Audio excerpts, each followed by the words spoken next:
Jack Ryan Shadow Recruit is actually the 5th movie with the Jack Ryan character. So there's been 4 other Jack Ryan movies, and this is not a sequel to any of those. This is a standalone title that is a reboot of the entire series. Now, we've had a number of different actors play the Jack Ryan character. We first had Alec Baldwin in The Hunt for Red October, and then we had Harrison Ford twice. And Harrison Ford is the only actor that played the Jack Ryan role more than once. His first one, Patriot Games, is by far my favorite Jack Ryan movie. I've seen that movie over 30 times. There's just a replay value to that movie that I just love. And then we finally had Sum of All Fears with Ben Affleck, which was also another reboot, but it just never went anywhere because, let's face it, it's Ben Affleck in an action role and that just doesn't sell.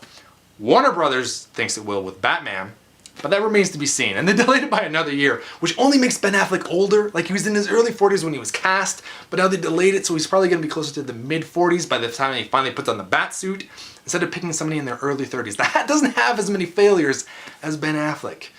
Oh well, that remains to be seen. Anywho, let's talk about Jack Ryan, because that's what this title is all about. Now, this is a reboot of the entire franchise, and it's played by Chris Pine. And I thought that he did a pretty good job with this. What I like about reboots is that they show the beginning of how a character, gets to where he is.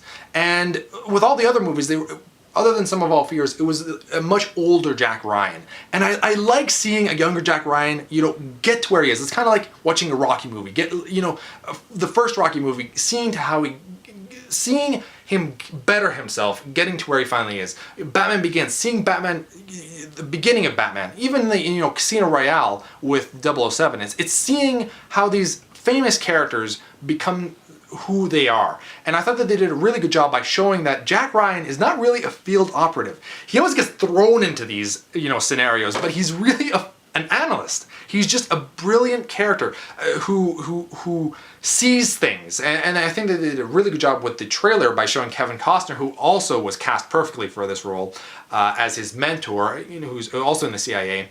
And he tells him, okay, now tell me about your very scary scenario. And bear in mind, I do not have your PhD.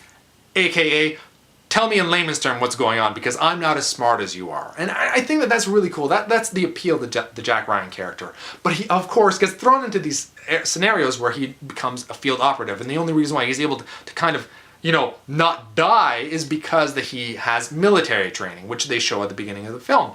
And now they're in Russia, and that's the, very scary. And actually the villain is played by the director of this film. And I thought that he did a pretty good job with it as well.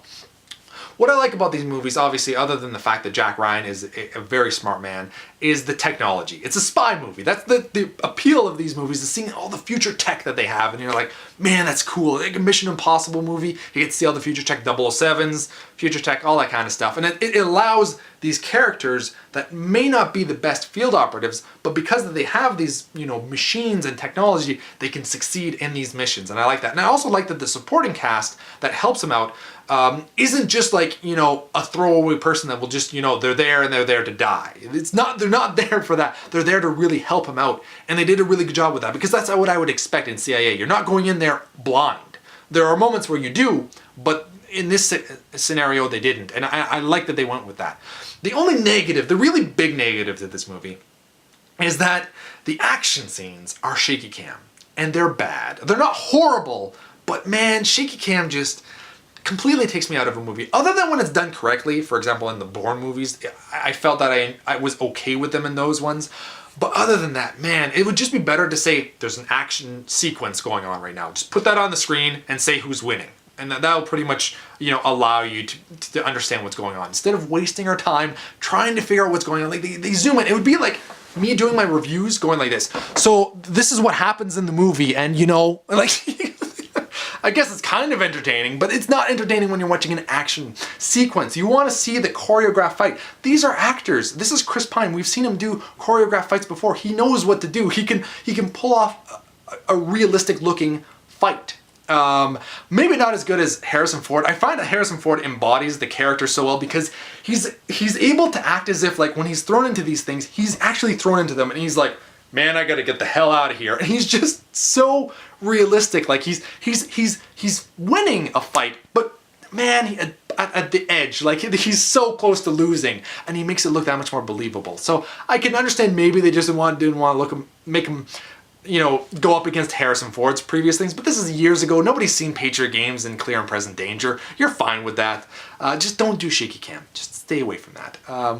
That is my only negative. Other than that, everything else was very interesting. I liked the storyline. I liked Chris Pine playing Jack Ryan. I very much like Kevin Costner. He was probably the highlight of this film.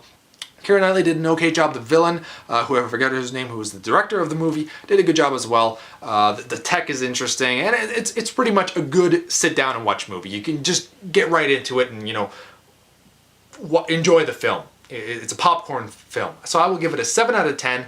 It's worth watching. Not you don't have to get into a rush, but eventually down the line, if you like spy movies, check this out. You've been Bearded In. Thanks for watching, everyone. Beardage.